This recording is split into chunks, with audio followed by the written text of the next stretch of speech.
thinking will not work. Although, I will start with some honesty. Who's ready to be honest today? Yes. 5 of you, that's good. That's good. The rest of you can sit and watch on as we model what honesty looks like. Who has ever been angry?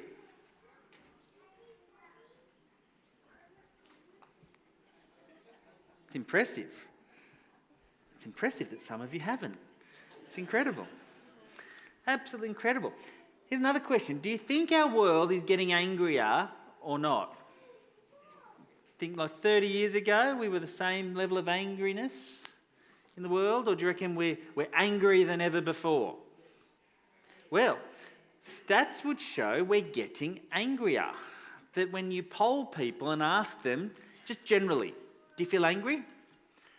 That more people today than 30 years ago say, yes, I just do feel angry. Anyone ever rage quit a computer game? This is for your kids. Yeah, come on.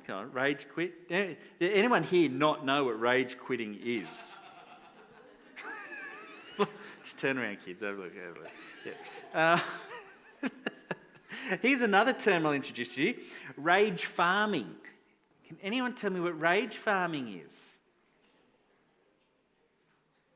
So we live in a world where there are devious people on the internet devising ways to make you angry. Did you know this? It's called rage farming. Studies have found, this is the wonderful world of psychologists, they find out how we tick, and then other people go and take that and work out how I can make money off that. Okay? So when you're online, you're scrolling Facebook feed or you're looking, and some article comes up, and it makes your blood boil. You're like, what? I can't believe that. You click. They've found that if you're presented with something that's potentially funny, something that makes you angry, or something that makes you sad, which one are you most likely to click on? The sad one? No, that's out. So we're now between making me laugh and making me angry. They've found that people will click on both, but if you want people to pay money, subscribe, or take action, that anger is the greatest motivator. If you can get someone angry about something, I want to do something about this. Now, I'll tell you where I see this all the time. When I'm on my phone on the toilet, as my kids know, or in the waiting room at the doctor's surgery, or just about anywhere I play games. Who plays games on the toilet? Come on, no. Yeah, thank you. Again, honest people, see? Who's never played a computer game on their phone? You will have no idea what I'm talking about now.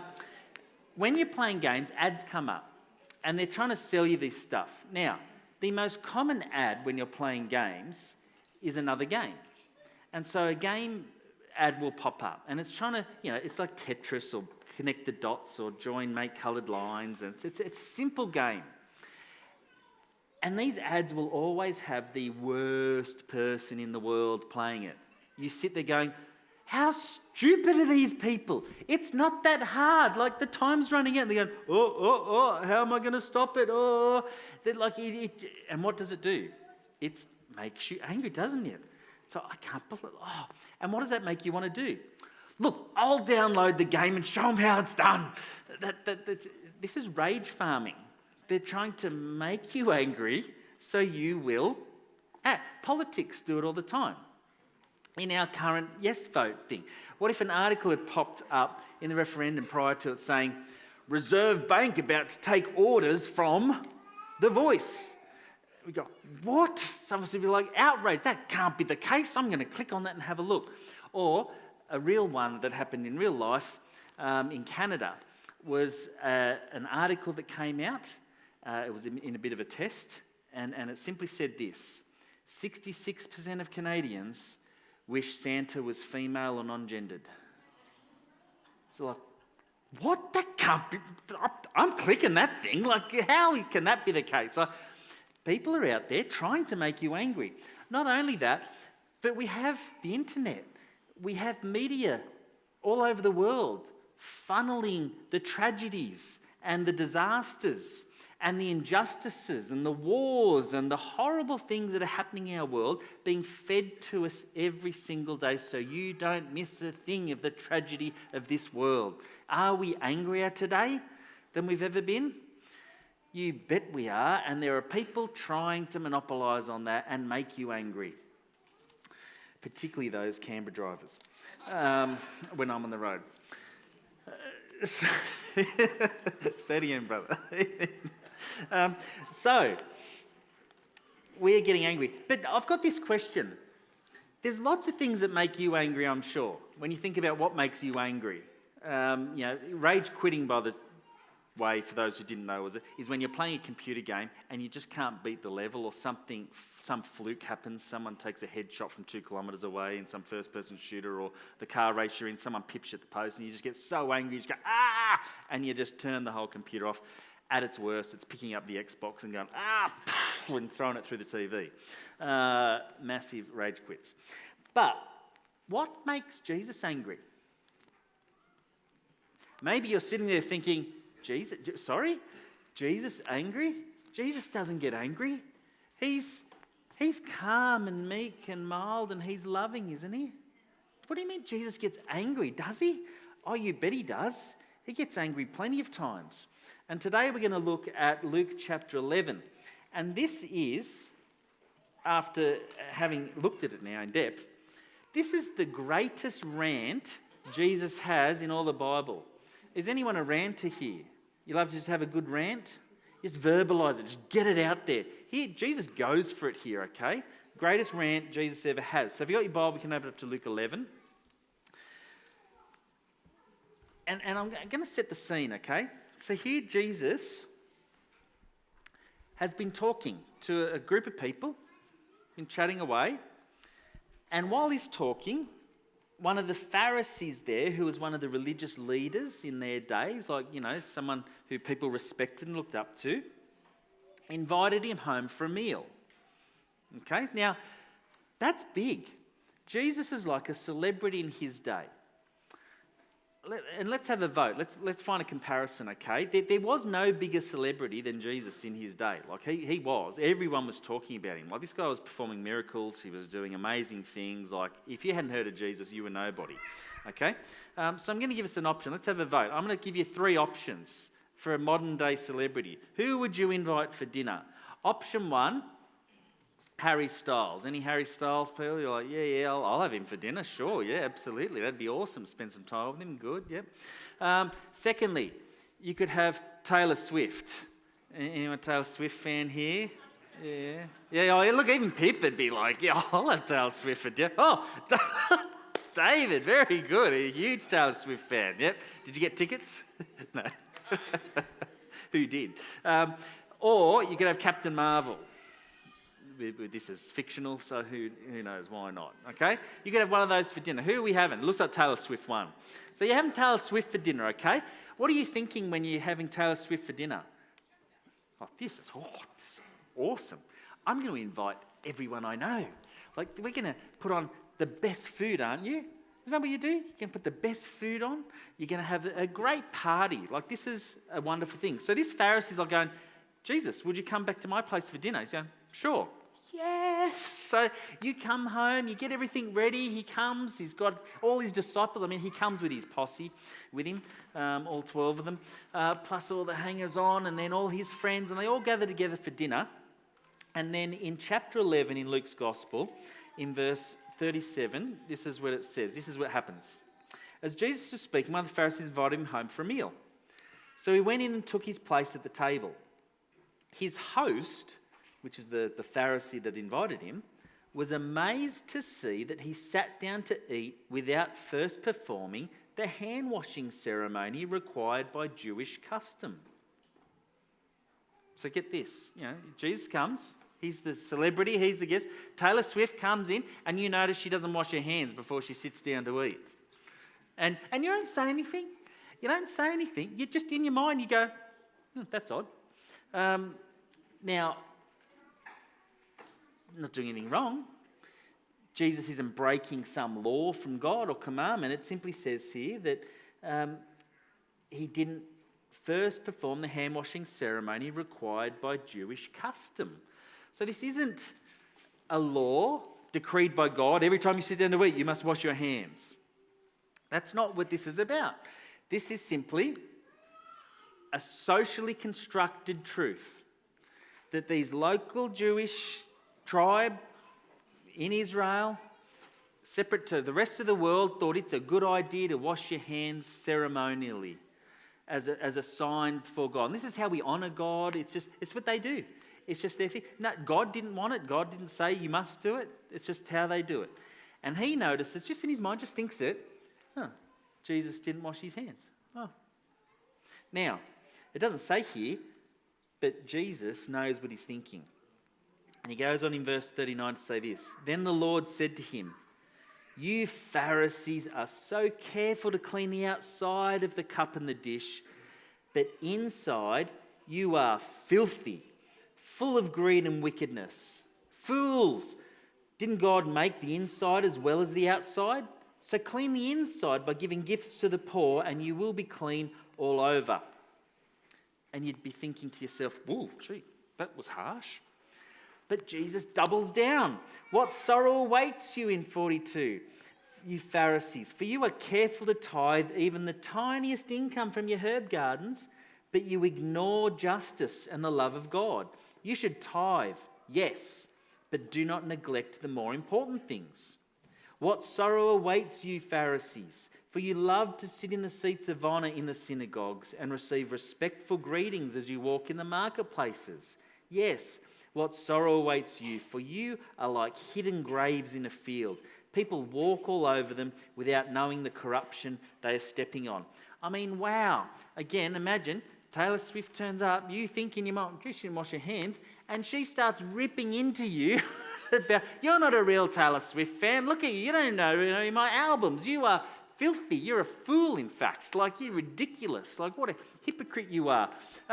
Inviting me for dinner and not doing this." And you're like, well, hang on. This is meant to be a nice dinner party. All my friends are here. And just in case, I love this bit in the story, just in case you're sitting there thinking, oh, but this is a teaching moment from Jesus. Like, Jesus is just sort of speaking like a rabbi. He's just speaking like he's giving a speech. Just in case we're thinking that, in verse 45, one guy puts his hand up and goes, "Teacher," said an expert in religious law, because there's two groups of people here. There's the Pharisees and the religious experts. "Teacher," said an expert in religious law, "you've insulted us too in what you just said. I'm offended. I can't believe you said that." And I love this bit because the guy's got the presence of mind to actually recognise he's talking to him. Isn't that great? As he's sitting there describing a hypocrite and someone who loves to be seen in public as important. And as he walked through the marketplace, people say, "Oh, hello, good sir. Here, try my goods. Here, have some free apples. Have, good. But you neglect injustice and you turn a blind eye to the poor and you put heavy burden on people." Like, you're talking about me. Like, oh my goodness, that's me. He's like, at least he's got the presence of mind to know. So he says, "I'm insulted." But it's not just you've insulted me, is it? What does he say? You've insulted us. He's even got the presence of mind to go, yeah, he's nailed it, guys. He's nailed it. I think he's got our number. He's pegged us pretty well there. Nailed us. So here he is. In case we thought Jesus wasn't being insulting, this guy clarifies it for us. "You've insulted us, Jesus." Verse 46, he says, "Yes," said Jesus. "That's right, yes. What sorrow also awaits you experts in religious law. For you crush people with unbearable religious demands, and you never lift a finger to ease the burden. What sorrow awaits you, for you build monuments for the prophets your own ancestors killed long ago. But in fact, you stand as witnesses who agree with what your ancestors did." Now, this is going to be a bit confusing, this little bit, because it's like, what? These guys are looking back in time and going, our people have produced a number of illustrious prophets, wonderful men of God, and we're building statues for them to commemorate them. But Jesus is going to say, no, you're just as guilty as those who persecuted them and killed them. And we might go, why? Let's read it. They killed the prophets, and you join in their crime by building the monuments. This is what God in his wisdom said about you. I will send prophets and apostles to them, but they will kill some and persecute the others. As a result, this generation will be held responsible for the murder of all God's prophets from the creation of the world. From the murder of Abel to the murder of Zechariah, who was killed between the altar and the sanctuary. Yes, it will certainly be charged against this generation. I mean, wow. Not only is God saying, you're a bunch of hypocrites, he's also saying, and you've also got blood on your hands. You were as guilty as those who killed the prophets before. Even though you venerate the prophets now, how can he say that? Even though you're building statues to prophets, you were guilty of killing those. But hang on, we honour the prophet. The prophets of old, we didn't kill them. How does he say this? Well, Jesus is being a little prophetic here. He's basically saying all the prophets pointed to the one who will come, the most important prophet, Jesus. And Jesus knows that this generation will kill this prophet as well. And so you are just like all those from the past. You are just like all of them. And the blood of all those prophets who led to here, this generation will be judged just like they were. You're just as guilty. I mean, this is pretty harsh from Jesus, isn't it? Like, this is not... Jesus, I thought you'd come and sort of bless my home and the meal and say a little prayer, a grace before we eat, and then you'd say nice things. You'd be the life of the party. You might heal my cat by killing it, because that's the only good thing cats are for. And... the little cat. See, those who laugh at dog people, who go, a cat people. Yeah, I'm rage. Very good, Jay. Yes, rage farming. See, because I'm pushing for action, and so this is just shocking that Jesus would do this. It's like, wow, what a rant. But he's not finished.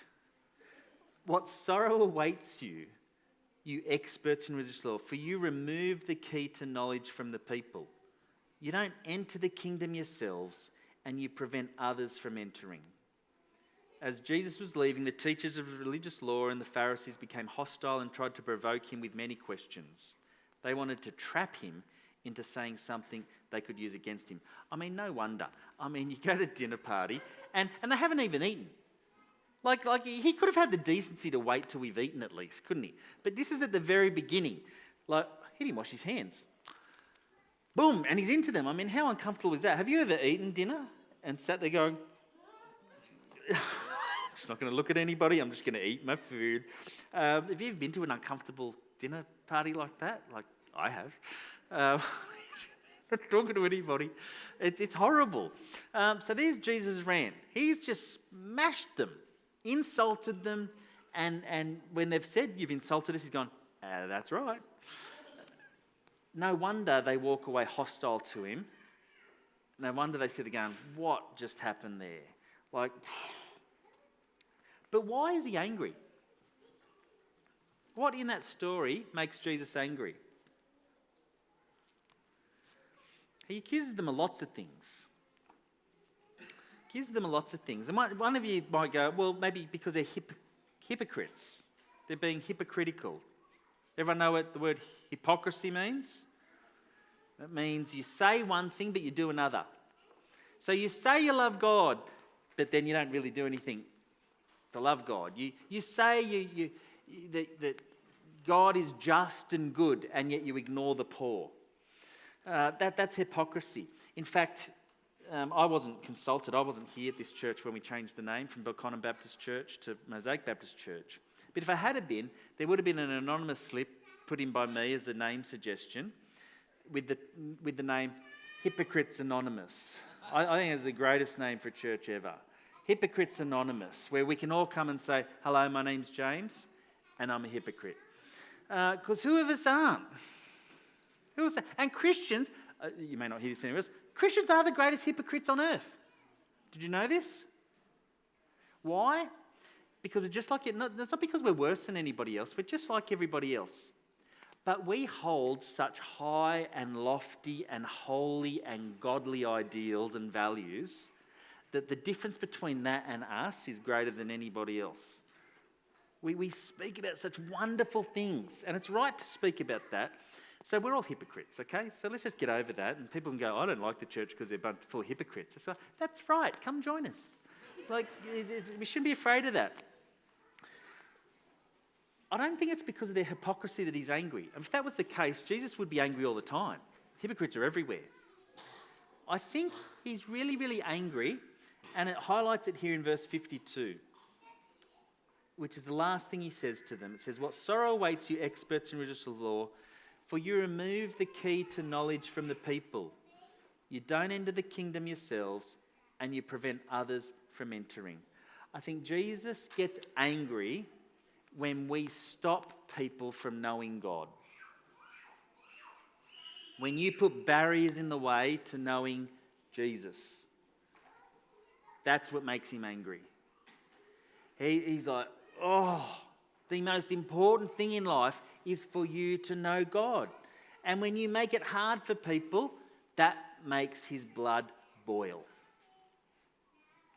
Now, I think we know this from the reading that Alex gave us.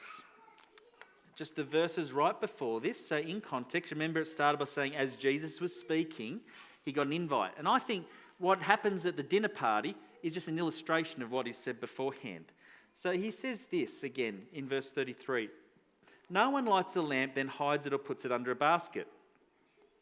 There's two types of people in the world, and I want you to be honest. Everybody, okay? There's those who turn light switches on and those who turn them off. Who turns them off?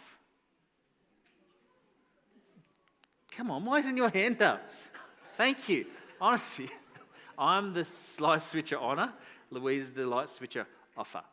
Two types of people. Now, in our day and age, it doesn't cost us anything to turn a light switch on. It's just so easy, isn't it? You just flip a light. Back then, to have a lamp and a light, it cost a lot of money. You had to have the jar with oil that would burn, and that cost money. It was expensive. You didn't have a lot of lights. And so at night time, you'd sort of put a light in the middle of the big room, up on a stand, so it lit up the whole room, and the family would sort of gather in that room and do all their stuff together. Because light was important. It wasn't easy. It wasn't cheap. And no one in their right mind would put a light on and then put a basket over the top of it to hide it. Now, I think lampshades. I go, we do that all the time because it's so cheap. Ambient lighting mood. But, you don't cover it so that you can't see the light. I mean, that would just be silly. No one does that. Instead, a lamp is placed on a stand where its light can be seen by all who enter the house. That's what Jesus said. That makes sense to me. Jesus is a pretty sensible guy. And who is the light that he's talking about here? There's other bits of the Bible that'll talk about, we are the light and let our light shine. But right here in this place, he's talking about himself. He is the light. Then in verse 34, he says, then this gets a bit confusing. I'm wondering if you can understand it. Your eye is like a lamp that provides light for your body. Your eye is like a lamp that provides light for your body. Which makes sense, doesn't it? I mean, if you're there, it's hard if you've got glasses, but make a fist with a little tiny hole, one eye, and just look. Okay? And then open it and close it. A little bit of light, and then you open it fully, and all of a sudden... Obviously, the eye is the lamp to the body. It lets in the light. Okay? And when your eye is healthy, your whole body's filled with light. When my eyes I can see clearly, I'm fully open, I'm healthy, bang, I'm flooded with light. But when it's unhealthy, your body's filled with darkness. I mean, shut your eyes. I can't see my eyes. Oh, darkness. Make sure the light you think you have is not actually darkness. Now, I love that. So read that to yourself. Verse 35, make sure the light you think you have is not actually darkness. Now, what that tells me is that there are people out there who think they have the light. They think they have the truth. They think they see clearly. But actually, they have darkness. Make sure that the light you think you have is not darkness. That's profound, I think. And the story of the dinner party with the Pharisee illustrates this. Here's this Pharisee thinking the best way to live is to follow the rules and regulations that the religious experts and the Pharisees say you should live. If you live this way, if you obey these customs and wash your hands properly and tithe your mint, no, that's too much. Get out the scales.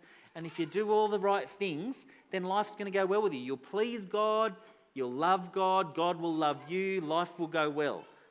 That's what this Pharisee was doing. And Jesus goes, no, you're living in the dark. That's not light. That's actually darkness. Who's ever been to Wombian Caves or Jenolan Caves? You've been in a big cave? You've been, or even just a place that is absolutely pitch dark. Like they turn the lights off. I love it. You go in, they turn the lights off. It's so quiet.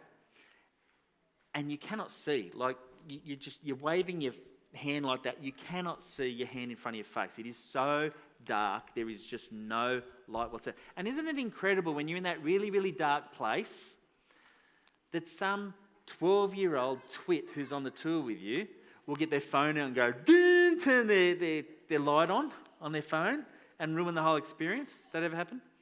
Well, you were lucky then, if it didn't. But isn't it incredible? In complete darkness, that one tiny light seems so powerful, doesn't it? It like, I can see everything, or you think you can. This tiny little light, it just seems to illuminate everything. But what happens when you take that tiny little torch and go outside in the middle of the day in bright sunlight? Is it really light at all? I mean, you might not call it darkness, but it's nothing, is it? And there are people trying to live life with tiny little candles and tiny little torches, living their life, thinking they're living in the light, thinking they're seeing everything, seeing clearly. And Jesus just goes, you're living in darkness. Turn the light on, like boom. Go outside and stand in the light, bask in the light, which is Jesus, and you will be able to see clearly. Make sure that the light you think you have is not actually darkness. There are lots of religions, lots of different worldviews, lots of people trying to tell us how to live life, aren't they? I wonder what you tell yourself. I want to live. No, I haven't met anybody who says, no, I want my life to be the suckiest life ever. I want to be depressed. I want to be poor. I want to be friendless. I just want a terrible, miserable. No, we all go, no, I want a great life. I want a wonderful life. I want a blessed life. And there's something you will tell yourself about how to get that. I wonder what that is. What is that? I've got to get a good job that pays well. I've got to marry the right person. I've got to act a certain way to make the friends I want. I've got to dress a certain way. I've got to look a certain way. I've got to do certain things. I've got to know certain knowledge. What is it? We would all tell ourselves something. And here Jesus is saying, if your answer to that question is anything but Jesus, you are living in darkness. Make sure that the light you think you have is not actually darkness. No one lights a lamp, then hides it or puts it under a basket. How do we know Jesus is the light? Because in context, if we go up a little bit to the beginning of chapter 11, we'll find that Jesus has just cast out someone who was possessed by a demon. And this demon made this man mute, a bit like the woman's testimony we'll hear at the women's event. I won't hear it, but the women will, about being stuck in a a wheelchair and being unable to speak. Now, I don't know her story. I don't know if she's saying she was demon-possessed or not. But in this case, if someone was demon-possessed, Jesus cast out the demon, then they were able to speak again. Like, incredible. But everybody watching that goes, no, I think Jesus can do that because he's working with Satan. He's empowered by Satan. And Jesus just scratching and go, what do I have to do, guys, like to prove I am who I am? And hence we get this comment, no one hides a lamp. I'm here. I'm shining brightly for you all to see. God has been sending prophets for generations to prepare for this moment. And here I am. What more do I need to do for you just to believe that I am the light?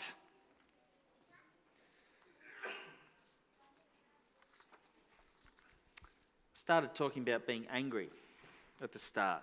Are you angry? Ever rage quit? It doesn't take long for us to get in touch with our negative aspects of our life, does it? Like, I can tell you everything wrong with me.